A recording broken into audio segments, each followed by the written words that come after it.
사무엘서 묵상일기 23번째. 완벽하지 않아도 괜찮습니다. 사무엘상 2장 31절로 36절. 내가 네 자손과 네 족속의 자손의 대를 끊어서 너희 집안에 오래 살아 나이를 많이 먹는 노인이 없게 할 날이 올 것이다.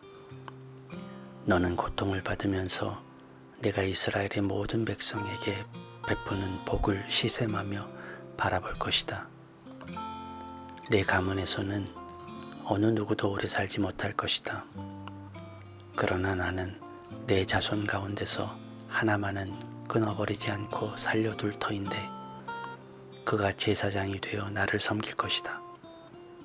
그러나 그는 맹인이 되고 희망을 다 잃고 그 자손들은 모두 젊은 나이에 변사를 당할 것이다. 내 두 아들 홈니와 비느하스도 한날에 죽을 것이며 이것은 내가 말한 모든 것이 반드시 이루어진다는 표징이 될 것이다. 나는 나의 마음과 나의 생각을 따라서 행동하는 충실한 제사장을 세우겠다. 내가 그에게 자손을 주고 그들이 언제나 내가 기름 부어 세운 왕 앞에서 제사장 일을 보게 하겠다. 그때의 너희 집에서 살아남는 자들은 돈 몇 푼과 빵 한 덩어리를 얻어먹으려고 그에게 엎드려 제사장 자리나 하나 맡겨주셔서 밥이나 굶지 않게 살게 하여 주십시오 하고 간청할 것이다.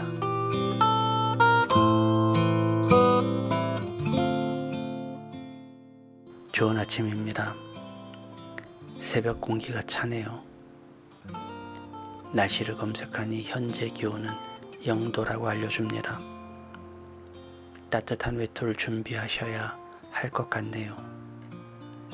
기온이 우리를 움츠려들게 해도 비록 몸은 바짝 웅크린다 할지라도 오늘을 사는 우리의 용기만큼은 결박시키지 못할 거예요. 그런 마음으로 이 아침을 시작하는 여러분을 응원합니다. 좋은 아침에 오늘 같은 본문은 조금 힘이 듭니다. 많은 글들이 있지만 한마디로 말하면 협박이라고 밖에 볼 수 없는 글이니까요. 하나님의 말씀을 협박이라는 단어로 표현하는 것이 마음에 걸리시는 분들이 계실지 모르지만 사실 따지고 보면 틀린 말도 아닙니다. 내가 이렇게 살았으니 이렇게 될 것이다. 어찌 보면 인과응보이고 어찌 보면 권선징악이지만 우리가 알고 있는 용서의 하나님, 사랑의 하나님, 은혜로 우리의 죄악을 덮으시는 하나님을 보면 이해하기 힘든 본문인 것은 사실입니다. 결국 우리가 무엇인가를 해야, 결국 우리가 잘해야 하나님이 기뻐하신다는 말처럼 들리기 때문이죠. 그런데 조금 다른 의미로 이 본문을 읽어보면 어떨까요? 이런 질문을 먼저 해보죠. 왜 엘리는 아들들을 그렇게 키웠을까요? 왜 엘리는 불의한 제사장의 표본이 되었을까요? 의미 없는 질문인가요? 잘못된 성품, 잘못된 선택, 잘못된 판단은 누구나에게 닥치는 문제죠. 그 앞에서 자신을 올바른 길로 이끄는 것이 능력이고 그리스도인에게는 믿음입니다. 그러나 이 사실만은 분명하죠. 누구보다도 그렇게 살고 싶지 않았을 사람은 바로 엘리였을 것이라는 사실을 말입니다. 누구도 잘못 살고 싶지는 않아요. 누구도 실패하고 싶은 사람은 없죠. 어찌 악행을 일삼고 불의하게 사는 아들을 바라는 아비가 있을 수 있겠습니까? 잘못된 교육을 하고 싶은 부모가 어디 있을까요? 그런 의미로 보면 엘리는 정말 괴로웠을 것 같아요.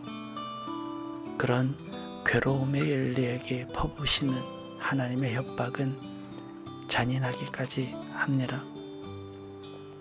그렇다면 왜 하나님은 이렇게 하실까 하는 의문이 남죠. 하나님의 협박은 무엇을 노리시는 것일까? 설마 본보기를 보여주시는 것일까요? 이것을 보고 너희는 잘해라 뭐 이런 의미일까요? 저는 생각이 좀 다릅니다.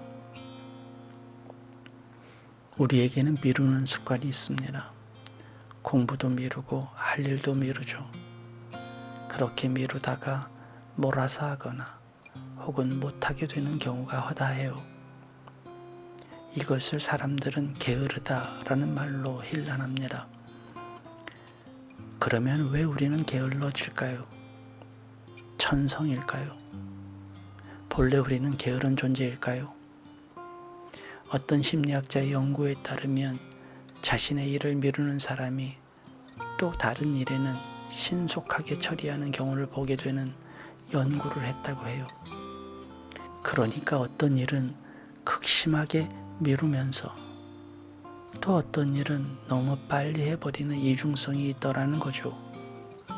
그리고 밝혀낸 사실이 있어요. 게으름의 또 다른 이름이라고 할 수 있는 거죠. 그것은 두려움이라고 해요. 일을 미루는 이유는 그 일을 더 잘하고 싶은데 잘하지 못할 것 같은 두려움 때문이라고요. 그래서 미룬다는 겁니다.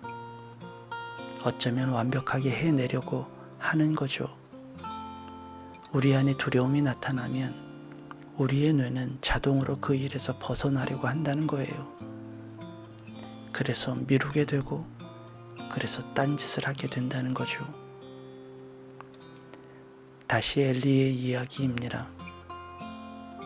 엘리가 아들들에 대해 방관적 교육을 한 이유는 잘못된 성품과 행실, 잘못된 가치관에서 비롯된 것일 수 있습니다. 부모의 평상시 모습을 자녀들이 보고 배우니까요.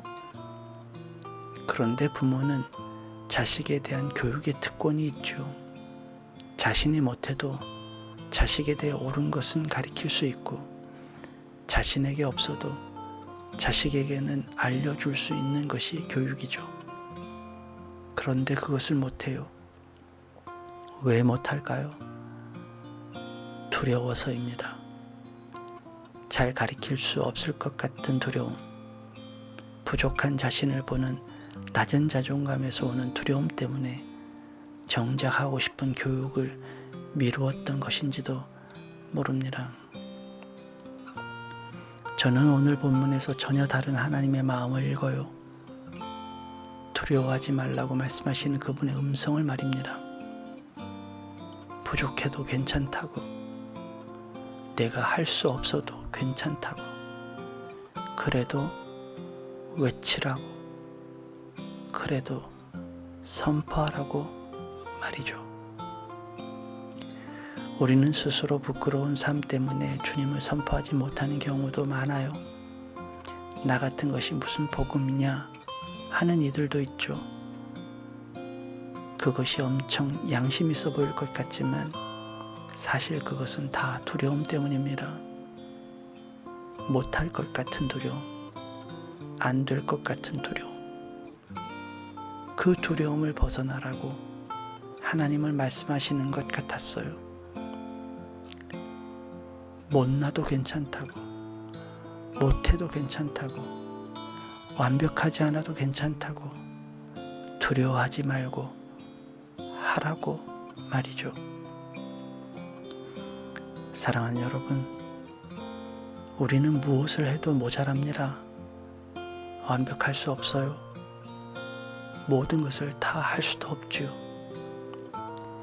하나님 우리에게 완벽을 요구하지 않으십니다. 100점 맞기를 원하시지도 않아요. 단 한 걸음, 단 랩돈 2입, 단 밀가루 한 줌, 단 물고기 2마리, 보리떡 5개. 그것으로 충분합니다.